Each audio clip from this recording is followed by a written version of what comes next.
오늘은 말씀이 육신이 되어라는 제목으로 함께 말씀을 나누겠습니다. 공간복음서에서는 예수님의 탄생을 짧게나마 기록을 하는데 요한복음에는 독특하게도 태초에 말씀이 계시니라, 그리고 그 말씀이 빛으로 세상에 오셨다, 빛이라는 단어가 나옵니다. 요한복음에는 독특하게도 이 빛이라는 단어가 여러 번 등장을 하게 되는데, 예수님께서 친히 말씀하시기를 나는 세상의 빛이니 나를 따르는 자는 어둠에 다니지 아니하고 생명의 빛을 얻으리라. 주님 자신이 빛이라고 말씀하셨습니다. 그리고 또한 우리를 향하여, 제자들을 향하여 너희는 세상의 빛이라 또 말씀하시기도 하였습니다. 요한일서에서 우리가 읽었던 것처럼 빛 가운데서 걷는 것, 빛 가운데 행하는 것은 서로 사귐과 사랑이 있는 삶을 의미하는 거였습니다. 이처럼 요한은 예수 그리스도의 복음을 선포하면서 빛이라는 단어로 시작해서 빛을 역력히 강조하고 있는 것 같습니다. 그러한 참빛, 곧 세상에 와서 비치는 빛이 있었다. 빛이 오면 어두움이 물러가게 됩니다.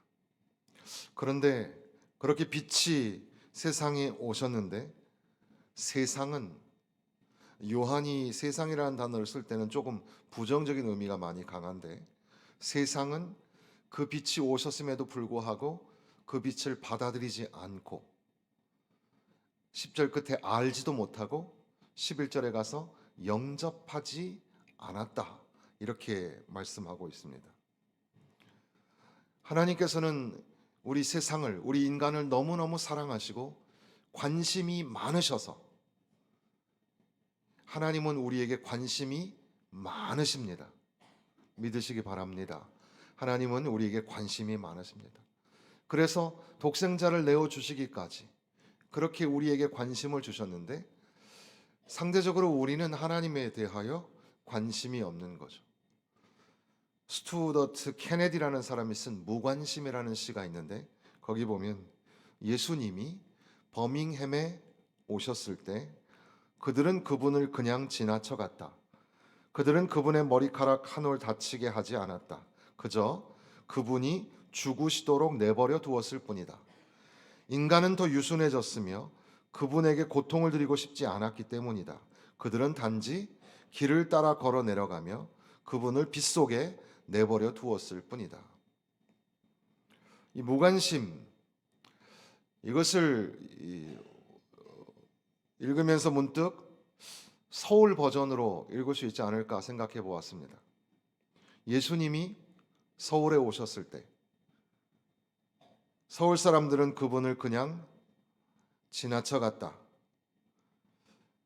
그들은 예수님의 옷깃도 스치지 않고 지나갔다.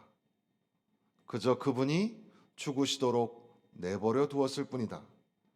서울 사람들은 고상하고 다른 사람들을 배려하고 폐를 끼치고 싶지 않았을 뿐이다. 그들은 단지 바쁘게 거리를 내려가며 그분을 눈 속에 내버려 두었을 뿐이다. 오늘 우리가 주님에 관하여 무관심한 것은 아닌가? 주님을 알지 못하고 주님을 영접하지 않은 바로 그 세상, 빛이 비추었음에도 불구하고 그 빛을 영접하지 않는 세상. 그런데 그럼에도 불구하고 12절에 보면 그 빛을 영접하는 자들도 있었습니다. 그 빛을 영접하는 자. 그러니까 자기 백성이 자기를 영접하지 않았는데, 이스라엘 백성들이 오랫동안 메시아를 기다렸었는데, 바로 메시아이시고 그리스도이신 분이 자기들 앞에 나타났지만 알지도 않고 영접하지도 않았고, 그게 바로 세상의 모습이었는데, 한편 빛으로 오신 예수님을 영접하는 자들이 있다는 겁니다.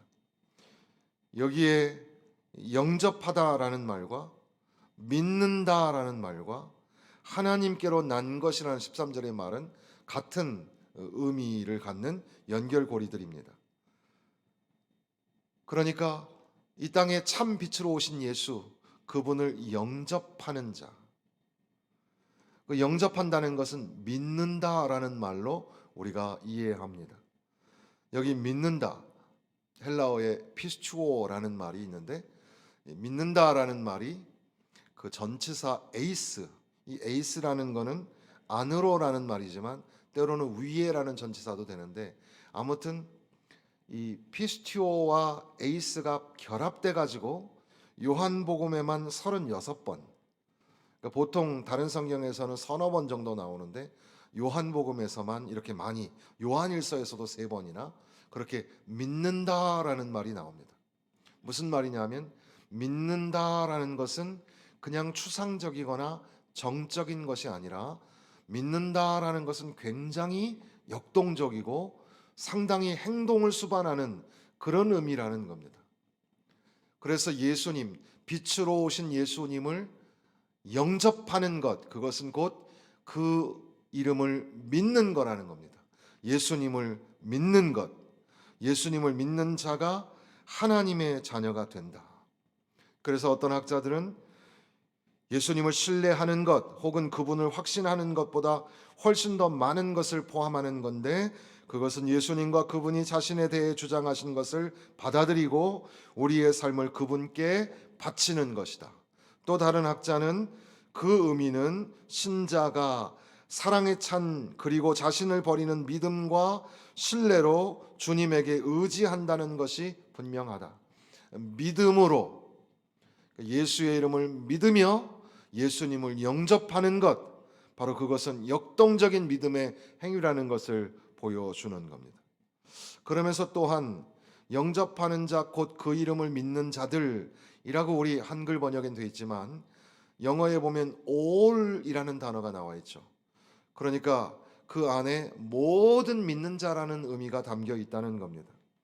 그러니까 오늘 성탄절에 즈음하여, 성탄절의 소식은 저와 여러분에게만 복된 소식이 아니라 세상의 모든 사람들을 구원하시고자 하시는 구원의 큰 기쁨의 소식이라는 사실입니다. 하나님이 세상을 이처럼 사랑하사 독생자를 주셨으니. 그러니까 기독교는 배타적이거나 고립적인 것이 아니고, 성탄절은 우리들만의 잔치가 아닙니다. 학력이나 연령이나 성별이나 인종이나 지역이나 종교적 배경이나 그 어느 것도 상관없이 모든 사람을 위하여 주님이 오셨다는 사실이죠. 모든 사람들을 구원하시고자. 그러니까 그 모든 사람들, 어떠한 환경과 형편에 있든지 예수님을 영접하는 자, 빛으로 오신 그분을 영접하고 그분을 믿는 자, 바로 그 사람은 구원을 얻는다는 겁니다. 그러면서 우리는 14절에 말씀이 육신이 되어 라는 말을 우리가 보게 되는데, 이것이 함축하는 바, 의미하는 바는 기독교의 심장과도 같고 기독교의 그 신비를 이해하는 아주 중요한 열쇠가 되는 말씀이기도 합니다. 물론 요한복음 20장이 넘는 요한복음의 가장 중심 구절이 되기도 합니다. 말씀이 육신이 되어 우리 가운데 거하심에. 태초에 말씀이 계시니라라는 것은 그 말씀으로 오신 로고스이신 예수 그리스도가 하나님과 함께 계셨다는 그리스도의 신성을 드러내는 것이라면, 말씀이 육신이 되어 우리 가운데 거하신다는 것은 바로 그 하나님이신 예수가 참 인간으로 이 땅에 오셨다는 것을 의미하는 것입니다. 여기에 육신이라는 단어를 사르크스라는 말을 쓰는데, 이 말은 이 인간의 전 인격을 의미합니다. 더 나아가서 연약하고 상처받기 쉬운 그런 인간의 실존을 의미하는데, 모든 육체는 풀이죠. 그리고 또한 스코트 팩이 아직도 가야 할 길이라는 책에서 인간은 이 고해를 인간의 삶은 고해다 이런 말을 했죠. 그러니까 고해라는 것은 불교의 용어라기보다는 우리 모든 인간의 삶을 보여주는 아주 중요한 그런 실존적인 단어입니다. 고통이 없는 사람은 없습니다. 모든 사람이 고통을 지나가고 있는 것 같습니다. 그래서 수고하고 무거운 짐진 자들아 다 내게로 오라. 내가 너희를 쉬게 하리라.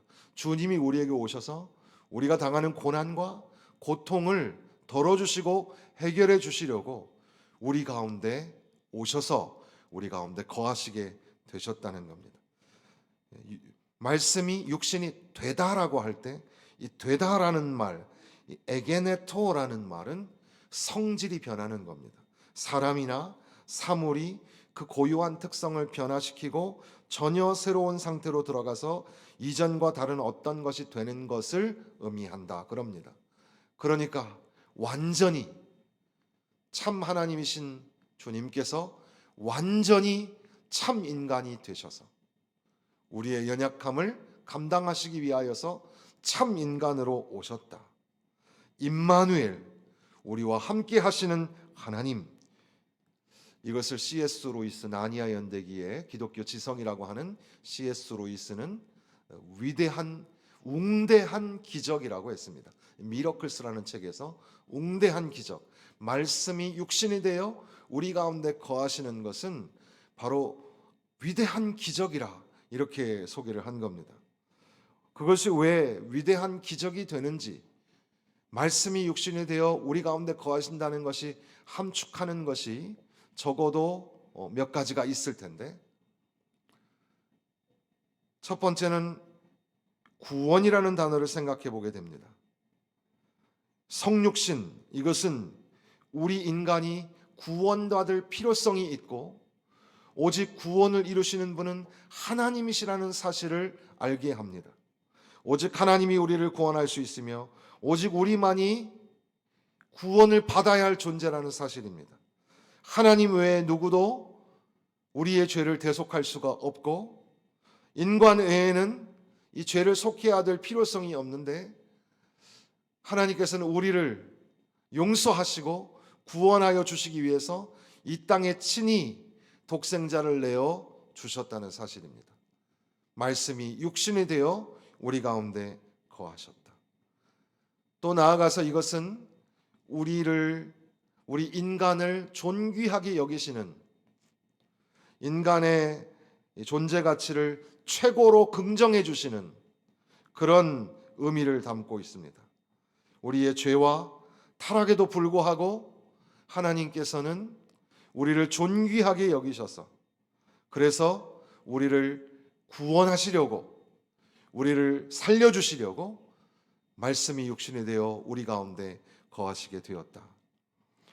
말씀이 육신이 되어 우리 가운데 거하신다는 것은 우리 인간과 동일화되는 것을 의미하는데, 우리의 연약함과 고통 가운데 동일시 되어서, 인생이 참 고달픈 건데 그럼에도 불구하고 주님이 친히 우리의 고통을 담당하셔서 수치와 조롱과 모욕을 담당하시고, 또 친히 죄 없으신 분이 죄인의 형틀에서 손과 발에 못이 박히고 허리에 창이 찔리며 물과 피를 쏟으며 죽음의 자리까지 내려가시는, 그렇게 우리 인간의 연약한 모습을 친히 담당하시는, 바로 그러한 인간처럼 인간화, 완전히 인간이 되신 주님을 보게 하는 말씀이 육신이 되어 우리 가운데 거하신다. 그리고 또 한편 이러한 진리의 말씀을 들을 때 우리가 머리로는 아는 것 같은데 그럼에도 불구하고 이 진리 앞에, 위대한 진리 앞에 당황스럽고 어리둥절해 한다고 하면서, 그래서 어떤 신학자는 굉장히 유명한 말을 남겼죠. 크리스마스는 하나의 경이로밖에는 이해될 수가 없다라는 겁니다. 하나님이 이 땅에 오셨다. 하나님이 이 땅에 아들을 내어 주셨다. 바로 그게 성탄절의 의미인데, 저 마국간에 계시는 분이 누구신가? 누구길래 목자들이, 동방박사들이 그 앞에 엎드려 절을 하는가? 그분이 주님이시다. 그분이 구원자이시다. 참 놀라운 이야기 아닌가? 그분의 발 앞에 우리가 겸손히 엎드려서 그분께 왕관을, 면류관을 올려 드린다.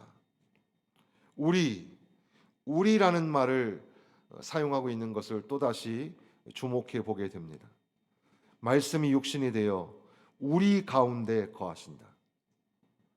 우리 가운데, 바로 저와 여러분 이곳에 우리 가운데 거하신다는 겁니다. 여기 거하다라는 말은 여기에서 이제 천막이라는 단어도 나오고 장막이라는 단어도 나오겠죠. 이스라엘 백성들이 광야에서 성막 생활을 하죠. 그리고 이제 성전 시대가 지나가는데, 그 광야의 성막과 예루살렘의 성전은 다 하나님의 임재, 하나님이 함께 하신다는 것을 의미하는 겁니다. 하나님이 그 백성들 가운데 사신다는 것을 의미하는 거죠. 그런데 이 거하다, 장막 이런 단어들은 다 히브리어의 쉐키나라는 단어의 어원이 있습니다. 이것은 영광이라는 단어인데, 그러다 보니까 우리 가운데 거하시는, 그 말씀이 육신이 되어 우리 가운데 거하시는 그것을 볼 때 우리가 그의 영광을 보니라고 말하게 되는 겁니다. 그러니까 말씀이 육신이 되어 우리 가운데 거하신다는 것은 영광이라고 우리가 함께 생각을 해보게 됩니다. 이스라엘 백성들이 성막을 통해서 하나님의 임재와 하나님의 영광을 목도했던 것처럼, 성전에 임하시는 하나님의 영광을 이스라엘 백성들이 보았던 것처럼, 이제 우리가 하나님의 영광을 예수를 통해서, 말씀이 육신이 되어 우리 가운데 거하시는 예수를 통해서 하나님의 영광을 볼 수 있게 되었다는 겁니다. 하나님의 영광을 바라보는, 예수 그리스도를 통하여서 하나님의 영광을 만나는 삶을 사시기를 부탁을 드립니다. 그리고 나서 끝에 은혜와 진리가 충만하도다. 은혜. 주의 영광을 내게 보여달라고 모세가 말했을 때, 그 간절한 호소에 이제 하나님께서는 그 성품을 모세에게 계시하시면서, 내가 나의 모든 선한 형상으로 내 앞으로 지나게 하고, 나는 은혜 줄 자에게 은혜를 주고 긍휼히 여길 자에게 긍휼을 베푸느니라. 여호와로라 자비롭고 은혜롭고 노하기를 더디하고 인자와 진실이 많은 하나님이로라. 그렇게 하나님은 모세에게, 영광을 보여달라는 모세에게 하나님의 은혜와 하나님의 사랑의 성품을 드러내 보여주셨던 겁니다. 빠른 속도로 우리는 이 말씀이 육신이 되어 우리 가운데 거하신다는 그것이 얼마나 우리에게 위대한 기적인가 라는 것들을 몇 가지 키워드를 통해서 정리를 해보았습니다. 빛으로 오신 예수, 어두움이 물러가고 참 빛이 세상에 옵니다. 그런데 세상은 알지도 않고 영접하지도 않죠. 영접하는 자, 그러니까 그 이름을 믿는 자들에게는 하나님의 자녀가 되는 권세를 주신다. 이것은 혈통으로, 육종으로 나는 것이 아니라 하나님께로부터 오는 것인데, 말씀이 육신이 되어 우리 가운데 거하는 이 놀라운 기적, 이것은 하나님이 우리를 향하여 필연적으로 구원을 하시기 위하여 우리에게 오신 것이며, 우리를 존귀하게 여기시고 우리와 동일시 하시면서 우리가 과연 하나님 앞에 경외감을 갖고 예배할 수 있도록 그렇게 우리 가운데 기적으로 오신, 바로 그것이 말씀이 육신이 되어 우리 가운데 거하신다는 것이며, 그렇기 때문에 우리는 경배하고 예배한다는 것은 곧 하나님의 영광을 목도하는 것이고, 하나님의 영광을 통하여서 우리에게 선포되어지시는 하나님의 성품은 은혜라는 사실을 이렇게 고리를 지어서 말씀을 드리게 되었습니다. 그런데 우리가 익히 잘 아는 것처럼 요한복음 3장 16절에는 하나님이 세상을 이처럼 사랑하사 독생자를 주셨으니, 주셨다라고 표현합니다. 그러니까 이 땅에 독생자를 주신 것, 그것은 하나님의 크신 사랑이었다는 겁니다. 그러니까 우리는 말씀이 육신이 되어 우리 가운데 거하신다는 말씀 속에서 궁극적으로 귀결하게 되는 것은 하나님의 사랑. 하나님의 사랑이 우리 가운데 임하신 것이구나. 그러니까 빛으로 오셨다라는 것. 이것은 어떻게 보면 하나님의 은혜와 사랑이 우리 가운데 임하신 것을 의미하게 됩니다. 말씀이 우리 가운데 육신이 되어 거하신다는 것은 바로 하나님의 사랑이 우리 가운데 임했다는 것을 의미하게 되죠. 하나님의 놀라우신 사랑. 하나님이 저와 여러분들을 사랑하십니다. 또한 하나님은 세상을 사랑하셔서 독생자를 내어 주셨다는 거죠.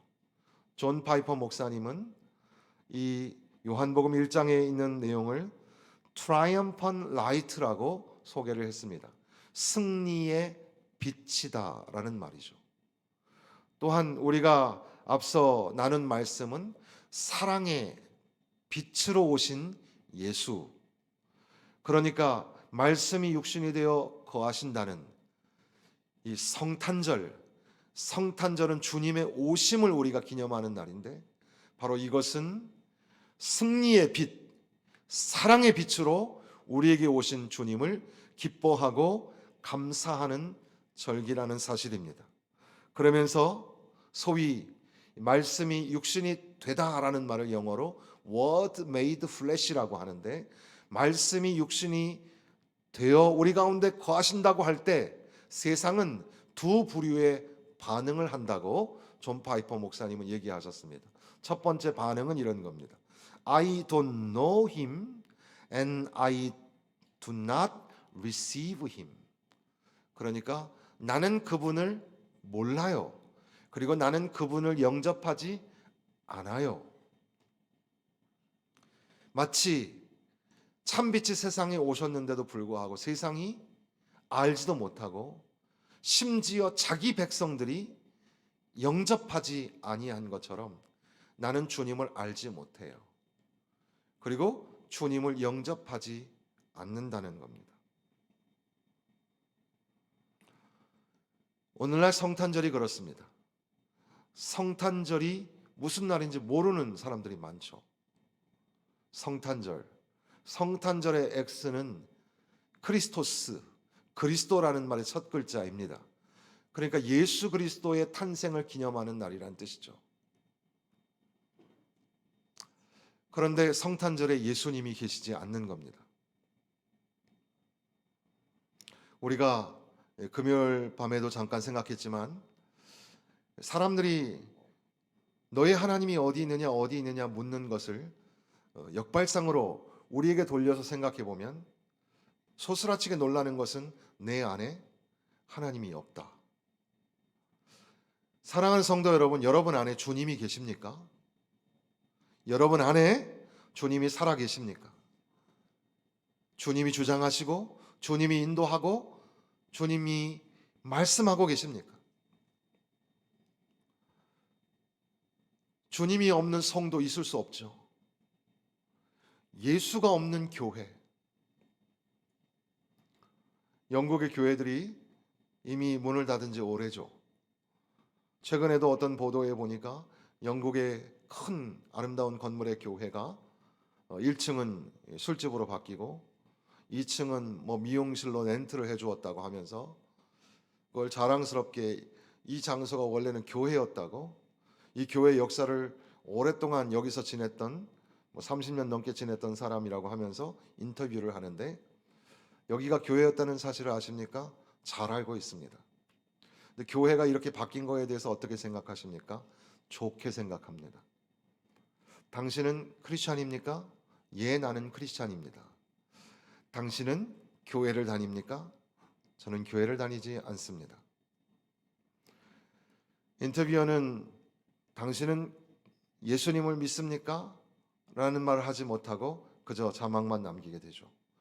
이미 교회는 예수님이 계시지 않았다는 겁니다. 성탄절은 어떻습니까? 성탄절은 예수님의 탄생을 기념하는 날인데 예수님이 계시지 않는 성탄절. 성탄절 뭐 벌거벗은 세계사에서도 잠깐 나오던데 보니까 성탄절이 좀 재미있는 게 우리나라에서 이 성탄절이 공휴일이 된 게 석가탄신일보다 먼저 됐다고 하더라고요. 그러니까 그 크리스마스 문화가 일제치하의 때부터 벌써 들어왔고 이승만 정부 때 이 대통령이 크리스찬이니까 이제 먼저 그게 합법적으로 공휴일이 됐다고 합니다. 그리고 나중에 이제 불교에서도 우리도 공휴일을 해달라 그래가지고 한참 지나서 공휴일이 됐다고도 하는데 지금도 이 아시아권에 있는 나라들은 성탄절을 공휴일로 지키는 나라가 별 없습니다. 미국 문화를 가지고 있는 몇 개 나라를 빼고 나머지는 성탄절이 공휴일이 아닙니다. 그런 나라에서는 성탄절이 무슨 날인지 모르는 거죠. 그런데 기독교의 그 본산지라고 하는 프랑스와 영국과 그 유럽의 독일과 이런 나라들도 크리스마스가 무슨 날인지 몰라요. 그냥 12월 달에 있는 페스티벌, 술 먹고 흥청망청 재밌게 지내는 날로 아는 겁니다. 오늘날 한국에도 그런 문화가 찾아들고 있죠. 그래서 다 좋다 이거예요. 성탄 장식도 해줄 거고 음악도 틀어줄 거고 캐롤도 부르라는 거예요. 예수만 얘기하지 말라는 거예요. 예수가 없는 성탄절이 되는 겁니다. 또 한 부류, 말씀의 육신이 되어 거하심에라는 도전의 말씀 앞에 또 한 부류는 I know him and I receive him. 나는 그분을 알고 나는 그분을 영접합니다. 그러면서 존 파이퍼 목사님은 사랑의 빛으로 오신 예수, 바로 그분이 이 땅에 우리 가운데 거하시는 것을 믿고 그분을 영접하는 삶을 살아야 되지 않냐고 도전하시는 겁니다. 그리고 또한 우리가 14절 끝에 은혜라는 단어를 생각해 보았습니다. 사실 은혜는 우리가 만들어내는 것이 아니라 하나님이 부어 주셔야만 합니다. 여러분도 은혜 충만한 삶을 사시기를 바랍니다. 은혜와 진리가 충만하더라.